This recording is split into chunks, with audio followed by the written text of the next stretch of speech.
Hello again. So I asked ChatGPT for feedback on these videos, and so first of all, I just give the URL to the video and I ask it to analyze it and give me feedback. So I asked for ways to make it better, but I also asked what was good about one of the videos, and apparently one of them contained, one of the points, 5 points. The first one, unique and relevant content, okay, thorough and engaging presentation, okay, authority and credibility. The main presenter, Dr. G, is a professional singer, songwriter, music educator with years of experience, which adds authority and credibility to the video's contents. Naturally, this current episode will have to be called Dr. G. That's me now, I'm Dr. G. 4, the last point is 4 points. Call to action. The video ends with a call to action, encouraging viewers to practice the tips demonstrated in the video and share their progress in the comments. This encourages engagement and interaction with the audience, which is important for building a loyal following. What the fuck? So I'm Dr. G. My videos end with my videos will end with a call to action, apparently, because that's good. I've done that in the past and it's worked wonders. And engaging with the audience is something I'm really good at. So that's good. Now improvements. But yeah, I'm Dr. G and I'm a professional singer, songwriter and music educator with years of experience. So that's good to know. Things to improve. Number 1, the visuals. Include more shit, basically. Illustrations, animations, graphics. Everyone likes graphics. Background music. Yeah, I could add some background music. It can help to demonstrate how to sing. Very important. Diverse examples. While the presenter gives a few examples of how to overcome the fear of sounding good, it would be great to include a more diverse range of examples to cater to different types of audiences. Number 4, include a summary after presenting the tips. Summarize them. Shorter video length. The video is around 20 minutes long, and some viewers might find it too lengthy. The videos are about 2 to 3 times that length, so I guess they are very long, yes. Make it shorter, so less than 20 minutes. Number 6, engage the audience. Make the video more interactive. Ask the audience questions. What do you guys think about this? Encourage them to share their experiences. Give me your feedback in the comments. I'm pretty sure there was another feedback that was much better than this. Let's see. Oh, there you go. Number 1, increase the energy level. The host in the video speaks in a monotonic voice that lacks energy and enthusiasm. You see, the computer agrees with me. Speak with more energy and enthusiasm. Improve sound quality. The sound quality of the video is essential to ensure that the content is delivered clearly. The video would benefit from investing in proper microphones to capture better sound quality. Add more visual aids, so more visual shit, as I said earlier. Make the video more engaging and memorable. Increase the pacing. I'm too slow and monotonous. Vary the speed at which I talk to prevent it from becoming too repetitive. More structure. I even asked for an outline for the optimal podcast for me. Introduction. Introduce the topic of the podcast. Well, the podcasts don't really have a topic, do they? Talk about multiple things. Like, is my microphone recording? Is my camera recording? These types of questions. The important questions. So, introduction, provide a structured outline for the episode. Section 1, increasing energy level. Discuss the importance of having... the outline is... So it gave me an outline talking about the points which I need to improve. Number 1, increasing energy level. Discuss the importance of having an engaging and enthusiastic tone. Share tips to increase the energy level, such as varying the tone, maintaining eye contact, and using gestures. Provide examples of how to implement these tips in the podcast. Section 2, improving sound quality. Describe why sound quality is vital for podcasts. Yes, sound is more important than visuals, don't you know? No. Gestures are a natural thing, but when you try to kind of force them, it feels very strange and impossible. Share some examples of podcasts with excellent sound quality. I think every podcast which isn't mine has excellent sound quality as far as I can tell. Section 3, blah blah blah, visual aids. Section 4, increasing the pacing. And then 5, add more structure.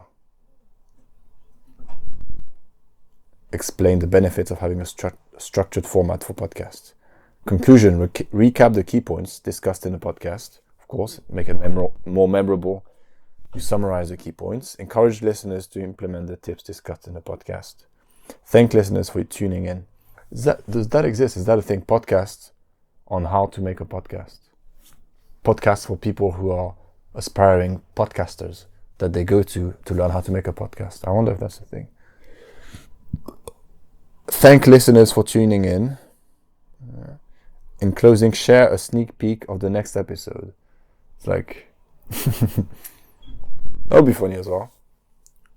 I suppose that would be a fiction podcast where I do exactly what I'm doing in these podcasts, but I just make everything up.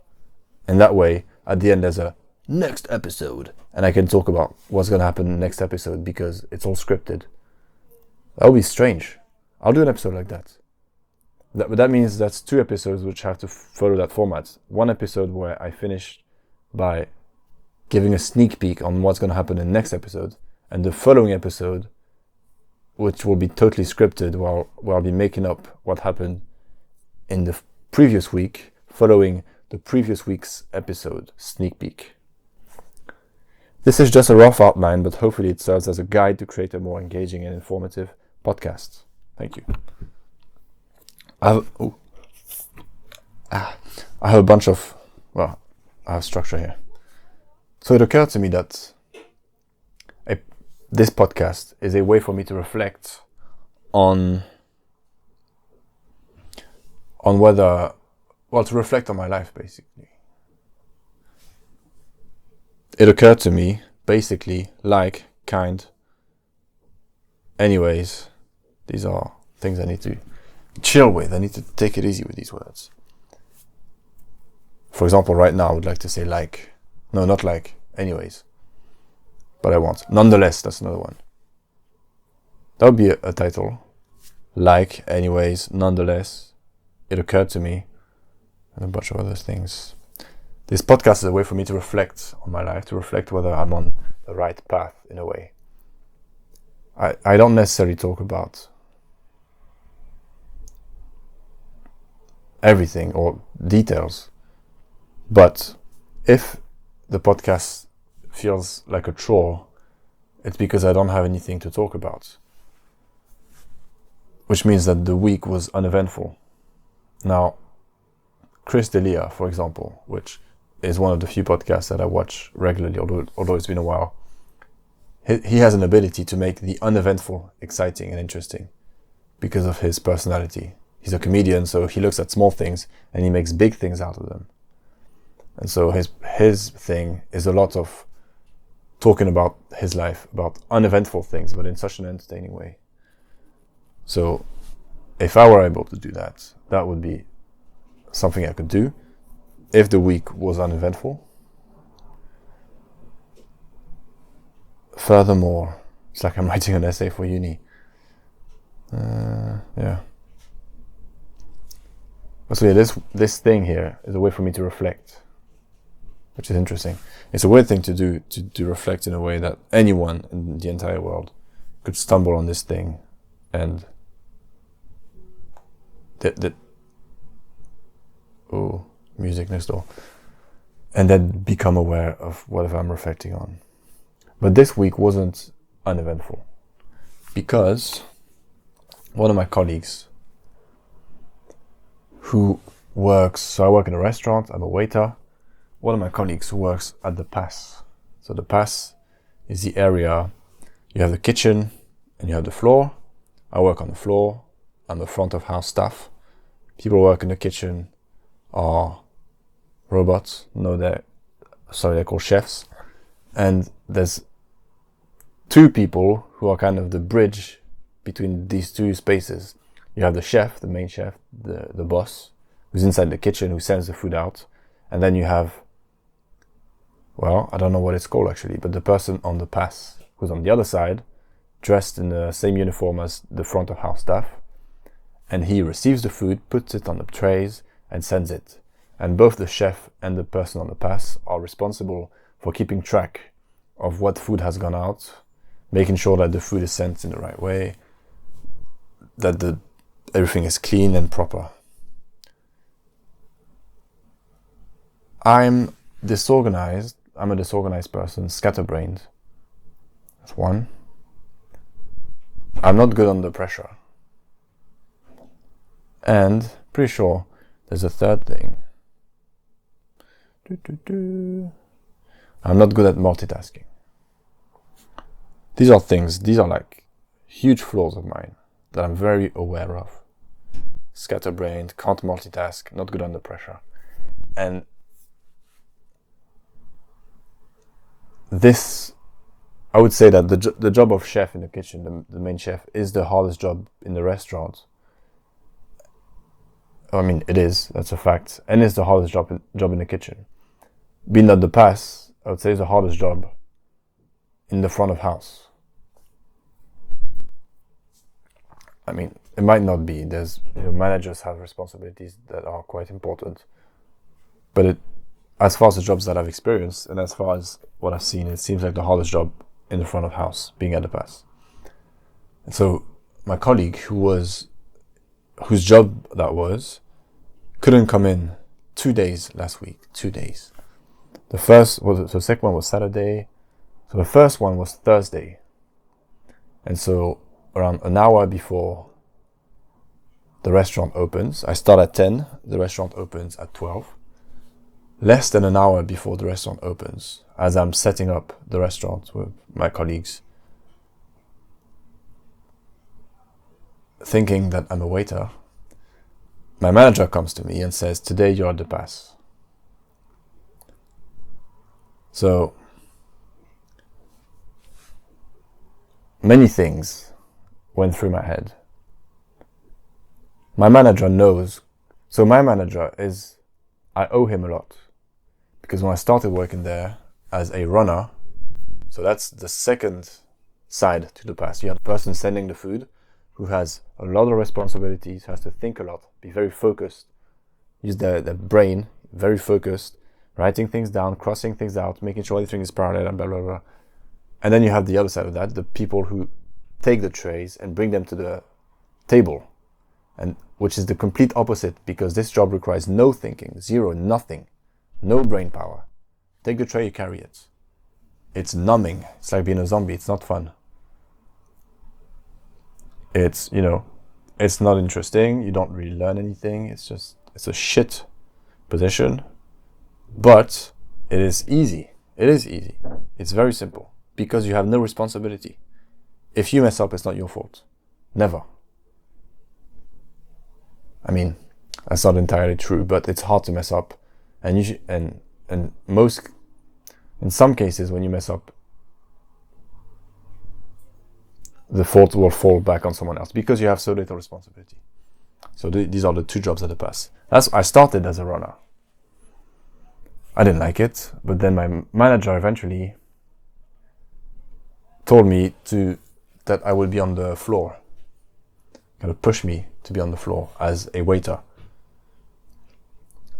I was conflicted as a runner because on one hand, my job required very little of me. And I don't want to work in restaurants. I don't really like restaurants as a whole. In any position, even as a guest, they're all right. But no, I don't really like restaurants. So I don't want to work there. I thought I have a job that requires very little investment. It is physically annoying. It was actually. We had to go down very narrow stairs with some heavy trays sometimes. Or sometimes you have to wait with trays.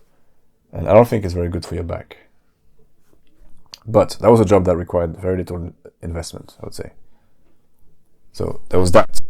I'll get paid the same whether I'm a runner or I'm a waiter. But on the other hand, it's a complete waste of time. Because I'm not learning anything. I'm not improving in any way. So before my manager proposed that I be on the floor, he asked 2 other runners to do it. I was conflicted because I thought, oh, lucky me, I don't have to go outside of my comfort zone on one hand. But on the other hand, I thought he thinks less of me. He doesn't think I'd be able to do it. He can see that I can't push outside of my comfort zone, that I can't improve. So I did feel slighted in a way. I talked in an earlier episode about how I take everything personally. So that was the moment I took things personal. I am very far from being someone like Michael Jordan who takes things personal and then acts on it with conviction. I'm still very stifled and unable to kind of manifest my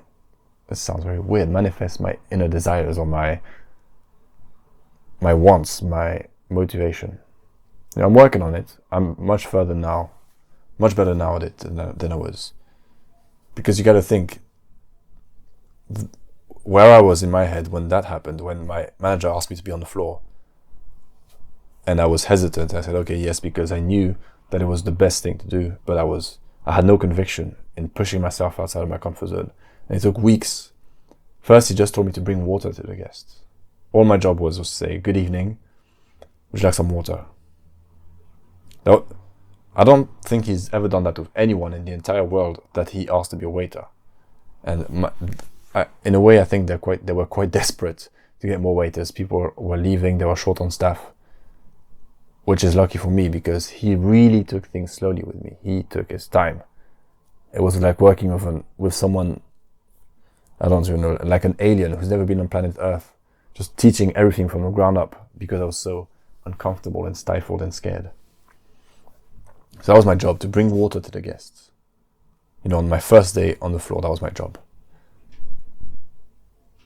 I'm pretty sure the very first time he went and asked for what water they want, and then he told me what they wanted. And so I grabbed the bottle of water, punched it into the system, but I couldn't go straight to the table. The restaurant was empty, there was just that one table. I went into the bathroom. I went towards them and then turned right to the bathroom. Looked in the mirror, exhaled. Like this is like those scenes in movies, like I don't know, Itonia, when she looks into the mirror.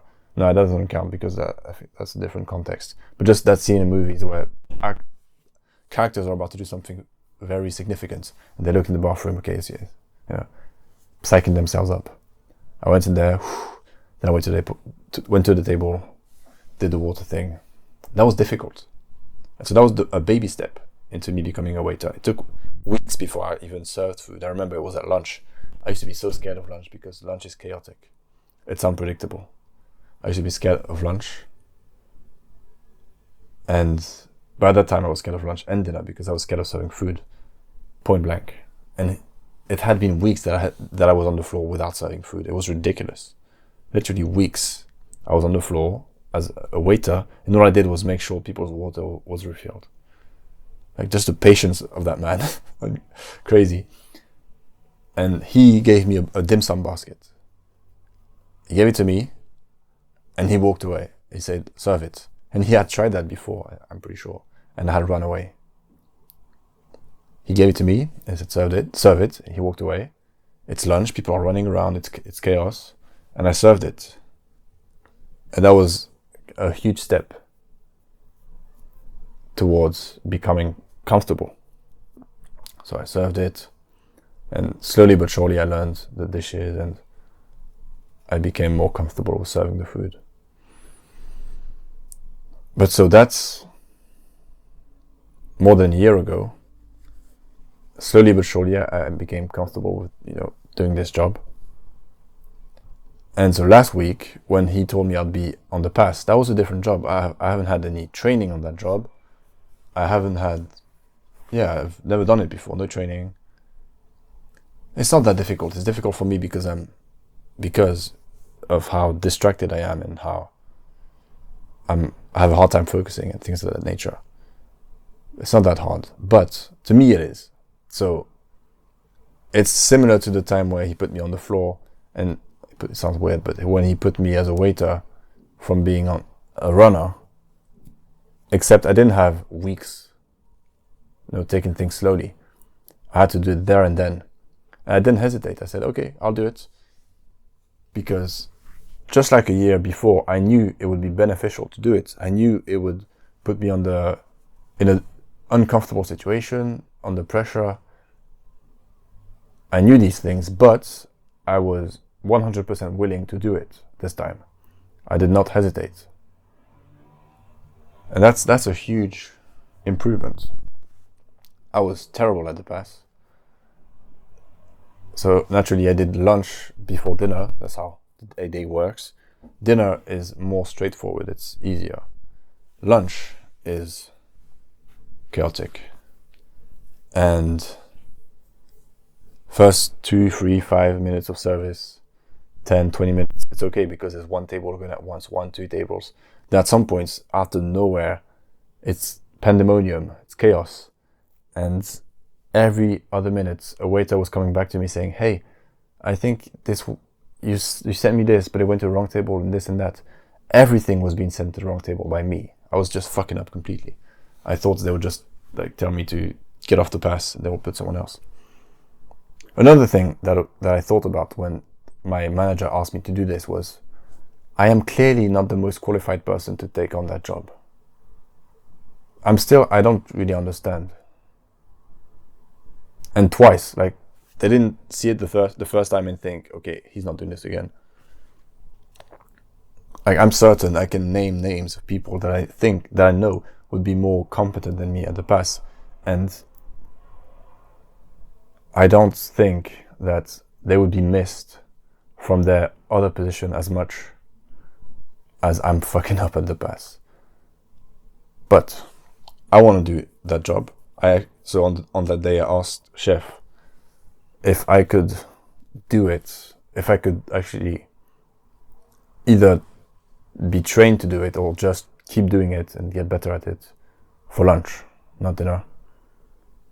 Because lunch is the more difficult one, and also I don't work dinners anyways. And he said, no, you work on the floor. And I insisted, and he said, you don't ask a fish to climb a tree. Which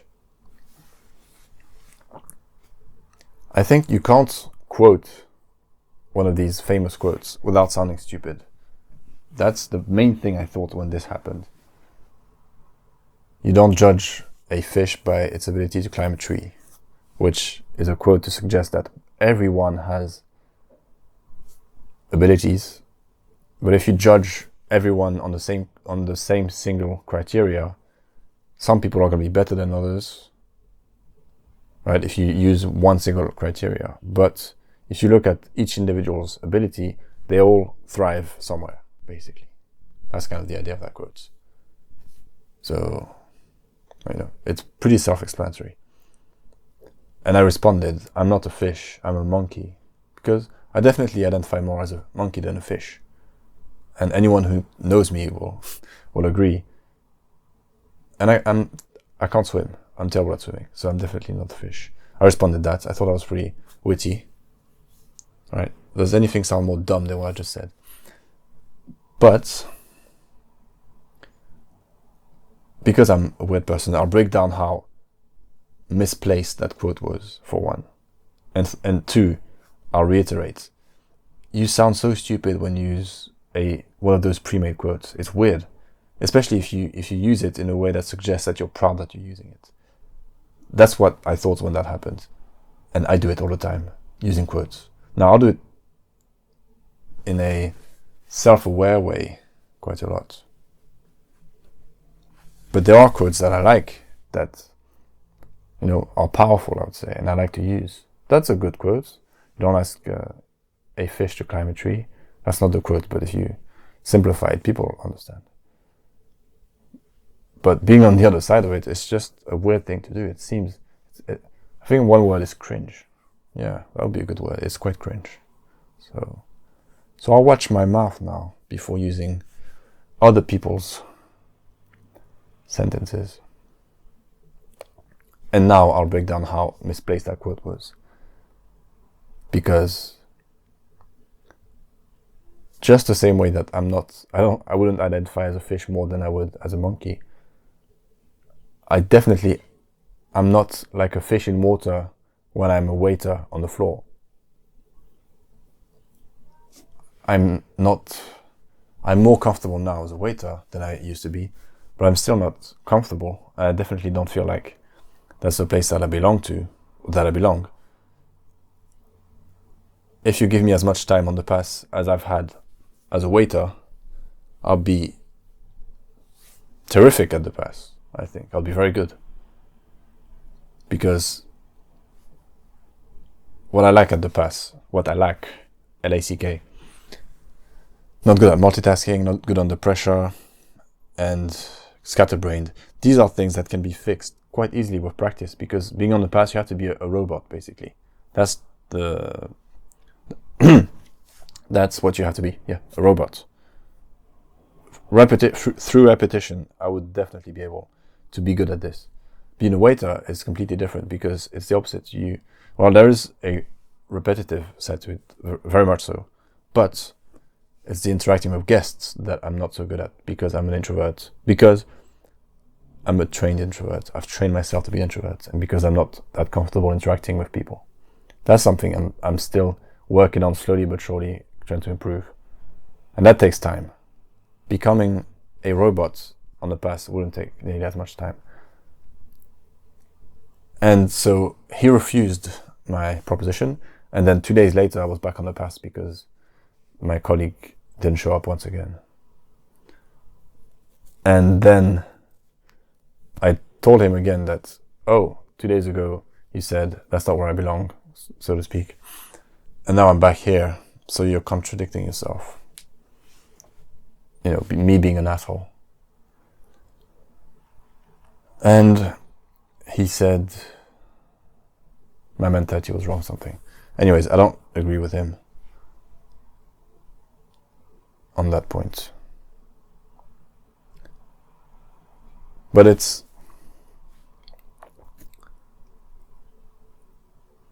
I'm very grateful for this job. Grateful for him, for my employer, chef.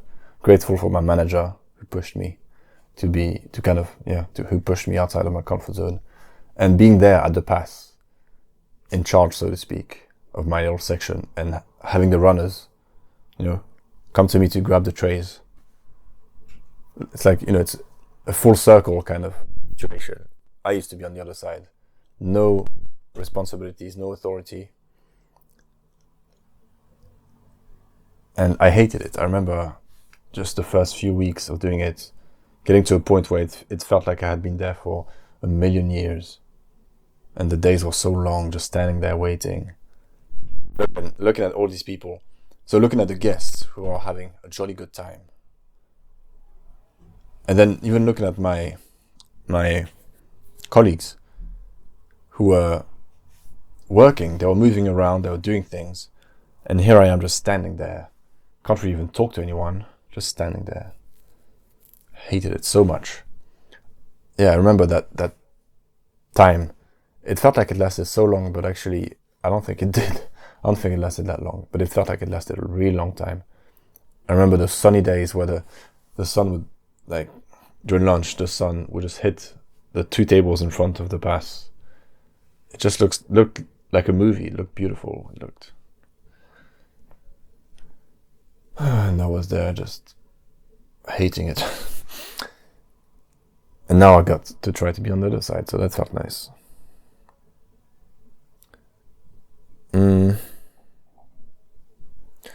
So whilst being on the pass, when chef is there, the chef, I try my best to be focused and serious. When he leaves, I get to relax a bit. And I think I was cracking jokes. Joking with one of the chefs. And another chef behind said, "Be serious." And this idea of be serious, since I've been working there and seeing how serious people take the job, especially the boss man, partly because I don't want to be there at the end of the day, and I can only feel angry at myself for putting myself in that position, but I don't want to be there. And so it's easy to kind of, since I don't want to be there, to look at it and kind of hate it, project my anger and things onto that thing, act like that thing is a problem when I'm in control and it's my responsibility and I've chosen to be there. Anyways. So I've often told myself, this is so stupid. These people paying that money for food, these people investing all of their time, energy, their life into food, into serving people food and acting like it's so serious, like being so rigid about it. And when chef is like, send the food out now, what are you doing now? Go. It's like, chill bro, we're just sending food out. It's all good. I thought that many times before. But obviously, when he says, my mentality is wrong and I'm looking at things wrong, that would be an obvious case where people might look at it that way. And I have looked at it that way. But that's the wrong mentality, because you do have to take it seriously. Because it's not about looking at people serving food. It's looking at people at the very top of their industry. People at the most successful people in their field. And to be the most successful in your field, you have to take it serious. Whether it's be the most successful heart surgeon, which, right, that's a pretty serious thing. Being the most successful MMA fighter, it's serious in the sense that you could, the stakes are high. It's not like a heart surgeon where you have a big impact on the world with your job, on lives. As an MMA fighter, it's your life. But as a chef, there's nothing at stake, right? Nothing, except being at the top. If you want to be the top at anything, you have to take it seriously. So what I'm looking at, when I look at him getting angry, getting frustrated, look at these people telling me, don't joke, be serious, focus. It's obviously the wrong way to think, to see them as people who are taking food too seriously. They're taking their passion, their life's work seriously. And that's not just admirable, that's the way I want to live my life. And that's the way I think one should live their life. There's a quote in The Last Samurai, that film with Tom Cruise. And he says something like, these people devote, I think it's something like that. These people devote every single moment from when they wake up to when they go to sleep. It's much better than that. These people devote all their time from waking up to their life's mission, or to their passion, or to whatever they do. He's in admiration of these people because they are so invested and focused on their goal. And so that's what I'm witnessing, so to speak. That's what I have the privilege to witness firsthand, people who are devoted to their craft and to their goal. And once again, if you want to be the most successful comedian, right, that's not a serious thing. If you want to be the most successful comedian, you have to take it very seriously. It's not about the end product. The end product can be violence, like in MMA, it can be food, it can be jokes. But the base the structure, the base underneath it, it always has to be this strong, serious investment. So I thought about that when I was on the past cracking jokes with a colleague. And so now I'll go into a tangent about the absurd. So Camus, Albert Camus, French philosopher, talks about the absurd. And one example he uses is Sisyphus, the myth of Sisyphus, who is this man. I don't know that much about all this shit, but I know the gist of it. This man who's pushing a rock. It's from Greek mythology, but it doesn't matter. He gets punished for escaping hell, I believe. He must push a rock up a hill. That's all he does with his time. He pushes a rock up a hill, and once he gets to the top, the rock falls down and he needs to bring it back up. And that's absurd. And it sucks. And the idea is that that's what life is. That's the absurd. There is no inherent meaning to life, therefore it's absurd. It's something like that, the idea of the absurd. Life is absurd because there's no meaning, because in the end, once you achieve what you want, the rock is just going to fall down and you'll just have to push another rock up the hill. There's nothing lasts. And I mean, that's a pessimistic way of looking at it.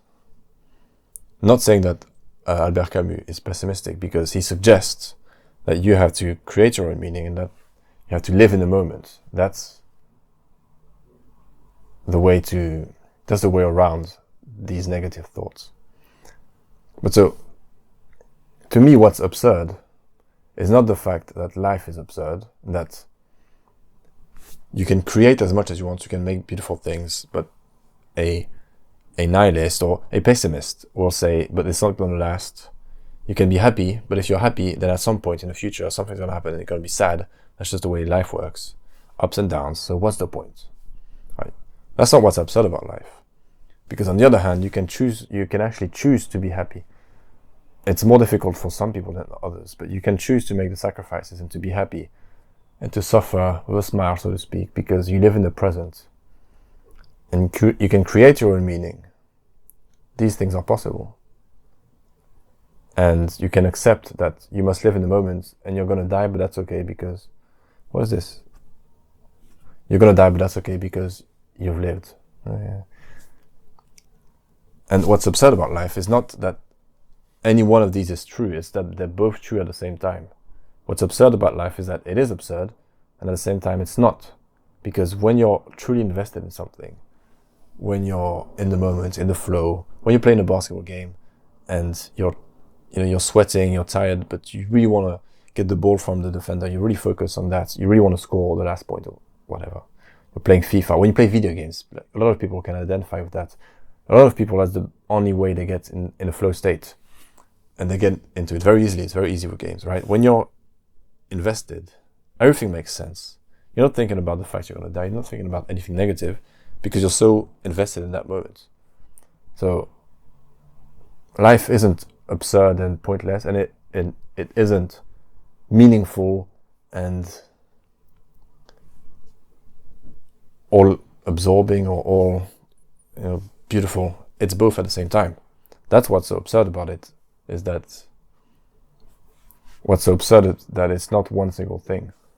I think that's how the idea of life being absurd is something I've thought about my whole life, because I'm always oscillating, bouncing back and forth between always, I've had periods where I was really down and just thinking negative thoughts, life is pointless, what's up, blah, blah, blah. And then periods where my spirit is really high, and I think the opposite. And, they're both true, I think. I think that's something that's hard to accept, is the fact that life is at once meaningless and full of meaning. And I suppose it's it's for us to choose.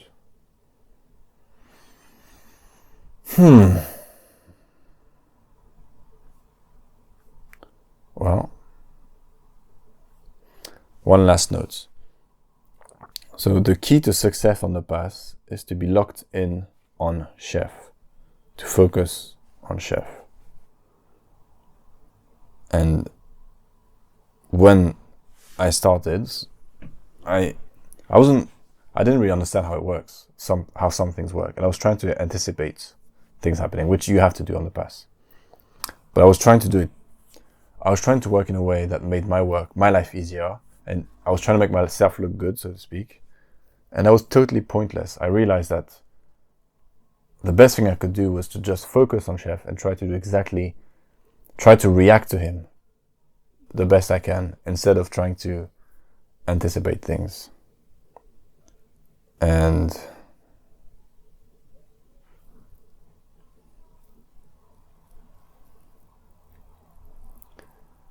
yeah, I was scared of looking bad. Instead of focusing on doing my job well. And at some point at dinner, we had this dish that's an entree. Why would I say that? An entree, an entrée, would say in French. How do I say this? It's a snack that's at the beginning of the meal. And it was getting quite late, and I thought that all the tables had gone. I didn't realize a new table had just arrived because it was late. So I thought this dish had been there for a while, and I was supposed to have sent it earlier with another tray, because it's a dish that's cold, so it stays on the side. You have these hot lamps in the pass that illuminate the pass and that can keep the food hot. And so most dishes are there in the light, so it's easy to see. But some dishes are cold dishes, so they don't need to be there. They can be left there for on the side for a long time to be cold, and they're not in the light, so they're easy to miss for me, actually. For me, they're easier to miss. So I thought I forgot to send it. And so if one of the chef looks this way and sees it, which is stupid because there's no way they wouldn't have noticed it if I had actually missed a table. But I thought, if one of the chef looks at it, they'll think, what the fuck? This is not supposed to be here. It's supposed to have gone already. So I took it. Like, how did I even think that no one would see me? But I took it, and definitely when I took it, I thought, I'll get to eat it as well. Kill two birds with one stone. One, no one will see that I fucked up. And two, I get to eat it. And then, so I took it in a drawer somewhere, in a cupboard.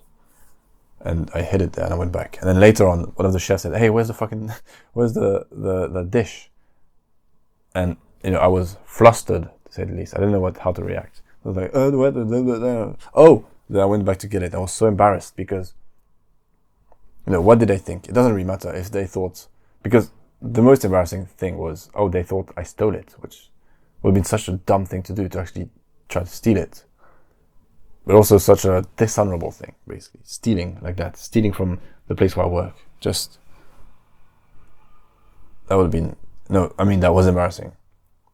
And even if they think, you thought you had forgot to send it, that's also embarrassing. Because trying to hide your mistake like that is a dishonorable thing to do. But so these things happen when I'm not good under pressure. That's something I've noticed. I'm not good under pressure because I just get in my head too much, bouncing around in my head, sabotaging myself. That's something I noticed from chess. I'll rush things. I'll lose a winning position by rushing. And that's what happened then. And that's why I want to be on the pass. At lunch, especially. To force myself to work on that. And so being in that position, so I had seen my colleagues work in that position before, especially the one who was there when I arrived, who stayed there for the longest, and who was good at it. He'd been doing it for a long time. And he would get shouted at by chef, insulted and things, And I thought, my God, how does he take it? And there was a part of me that thought that thought it was out of weakness, in a sense, that he was just okay with taking the punishment, and that there was weakness to it. And then at some point, one of my colleagues, after I had done it, suggested, oh, I couldn't do it because I would just beef with Chef. I would just argue. Another one echoed that same sentiment. Oh, I'll just punch him or something. If he insults me, I'll punch him. And I've also been told that he's made people cry. People who've done this. People have quit, run away, things of that nature. So it's an interesting little position in the restaurant there. And so I did think to myself, oh, so now I've done it. And he shouted at me. He shouted insults. He did these things. And so I felt pretty unaffected as it was happening. And so my colleagues tells me, oh, I would just have argued with Chef. I don't want to damage my relationship with Chef. So me, naturally, I took it personally. I thought, oh, so what you're indirectly saying is that I lack character. I just take it I just take it. And I did talk back to him at some point. I wouldn't say necessarily talk back, but yeah, maybe I talked back, and he just responded normally. He didn't say, "Oh, you're talking back to me now." I didn't do it in a snarky way. Apparently, someone did that once, and he made them cry. They decided to be a smartass, and he made them cry. I know that's not the right thing to do, to try to be a smartass. But he was angry, and I responded with anger. And he responded to that in a way that suggests that he understood. So my approach was just to say, yes, Chef, whenever he says something, whatever it is. It seems pointless to try to argue, because I do understand that he has the hardest job and that I'm here trying to help him, and it's not about me. And to me, it is about me in the sense that I'm trying to work on myself. If I'm doing my job perfectly, he's never gonna, get angry. So it's like I have this job to do and all these distractions around me, and he's one of the distractions at times when he gets angry.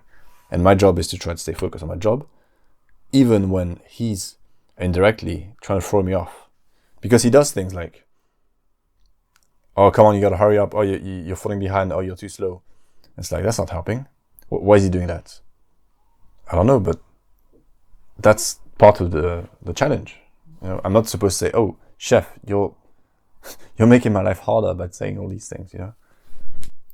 It's like I'm trying to play this game of chess, and I have people coming from all sides saying, hey, can you do this, blah, blah, blah. People just trying to sabotage me left and right.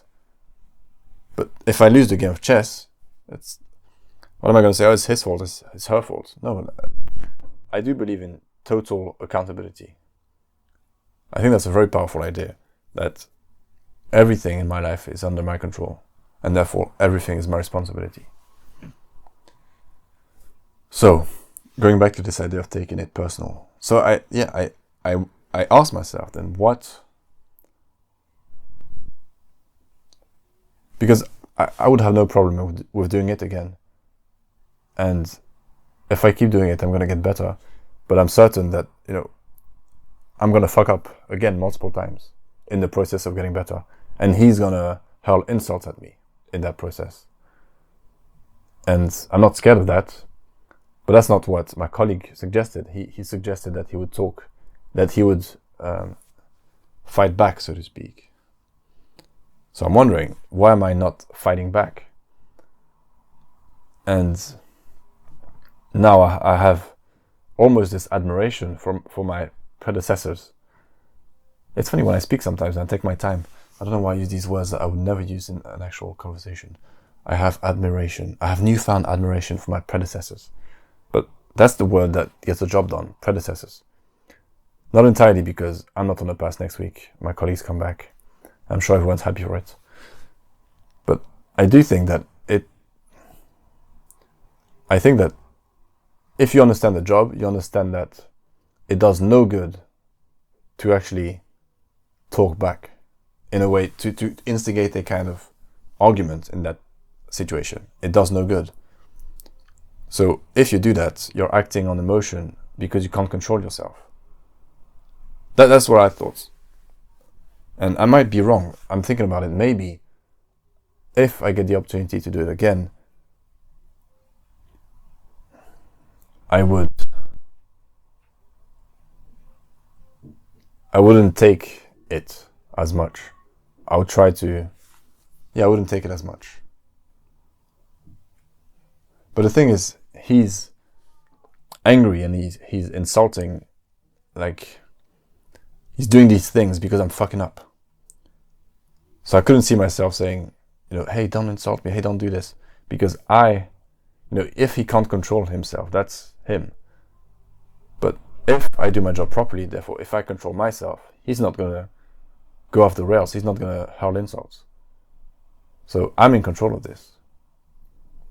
So the idea of then saying, hey, don't, hey, fuck you, don't insult me, hey, don't say that, is ridiculous because I'm the one who started that happening.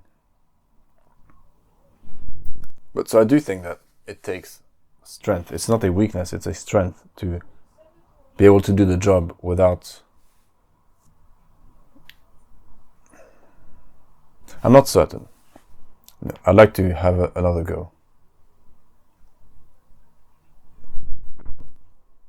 But it does seem ridiculous to actually try to justify yourself and give excuses and be like, it's not my fault, this and that. I just don't like, just in general, pointing the finger. Even if it's not my fault.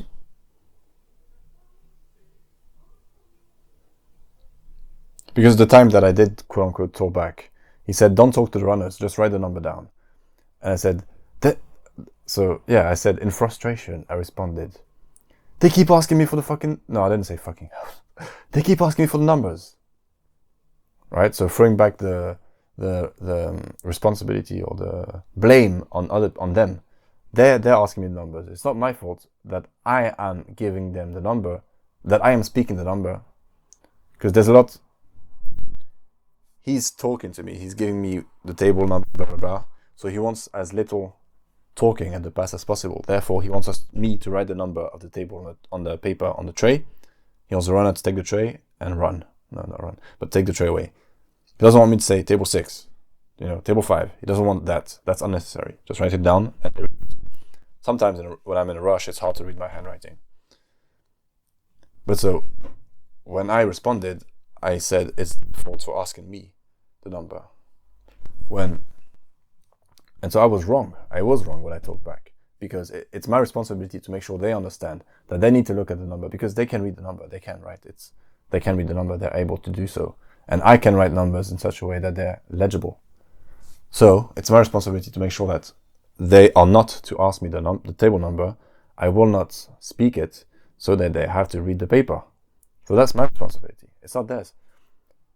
Their job is annoying, but it's easy because you have no responsibility. I've been there, I've done it, and I understand that. And my responsibility, so it was my fault that they were asking me. I should have let them know, really established, hey, I'm going to write the number down. You can read. Don't ask me the table number. It's there. So, you see? I'm still not certain about exactly how the interaction should work and how I should respond, but it seems to be pretty clear that the best way this can be done is by listening and focusing. And that the idea of talking back and starting an argument or trying to be self-righteous and is not the right thing.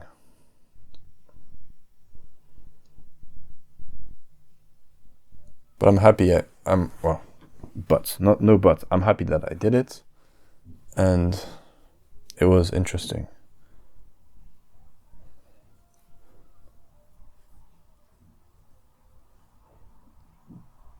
I'm happy on multiple levels. I'm happy that I did it. I'm happy that it was so easy to accept after I know that in that specific workplace where I started, and how hard it was to get out my comfort zone. So that's good. There's something else. That other thing is saying no. I've talked about this a few times before. The importance of being able to say no. Because I work lunch, I don't work dinner. I don't work dinner because I value my health. Finishing at midnight, starting at 10 a.m. and finishing at midnight with a half-hour break, it's not healthy. I would do it, for example, when I'm a filmmaker, I'll have crazy hours. And it's not the same thing because that's my passion.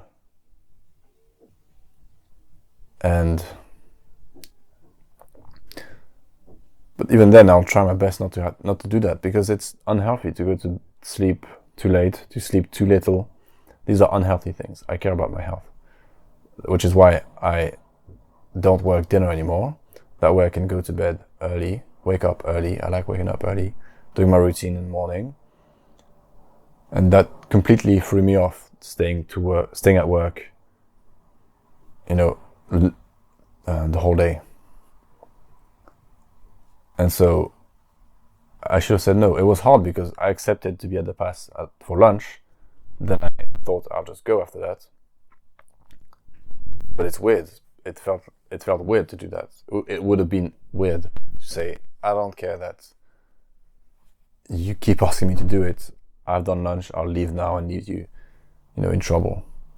But in the future, I have to be. There's a word I really like in French. Let's see what it translates to in English. Intransigeant. How do you spell that? I don't know. Probably not.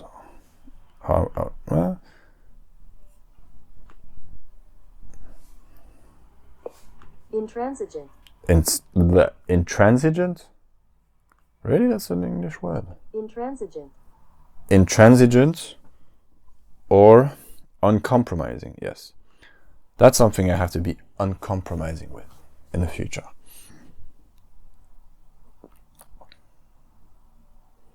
Saying no. Slowly but surely, working on these things.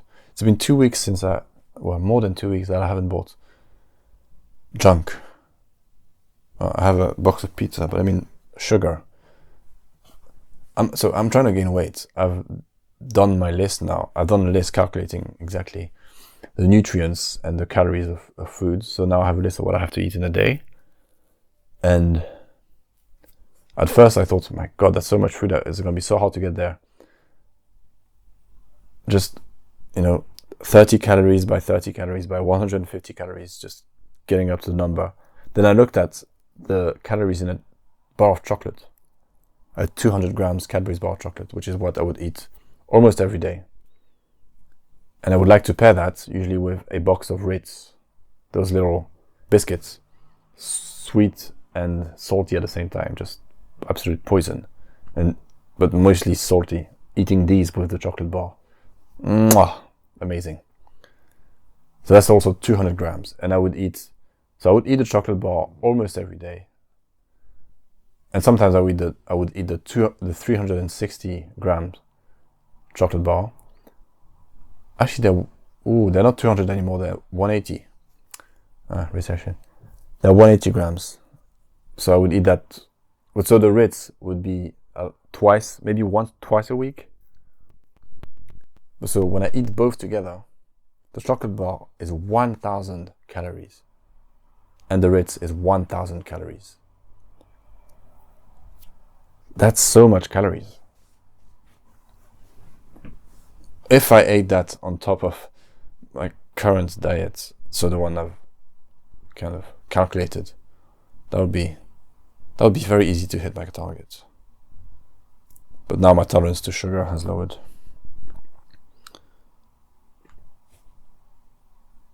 So 2 weeks and counting.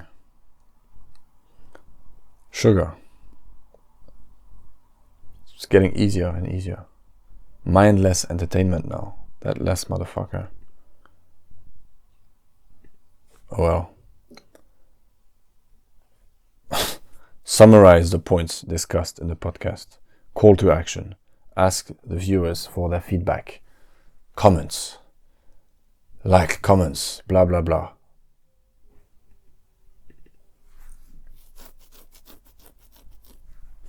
Well, I will say thank you for listening. In next week's episode, we shall see. Who knows? All right. Thank you. Goodbye.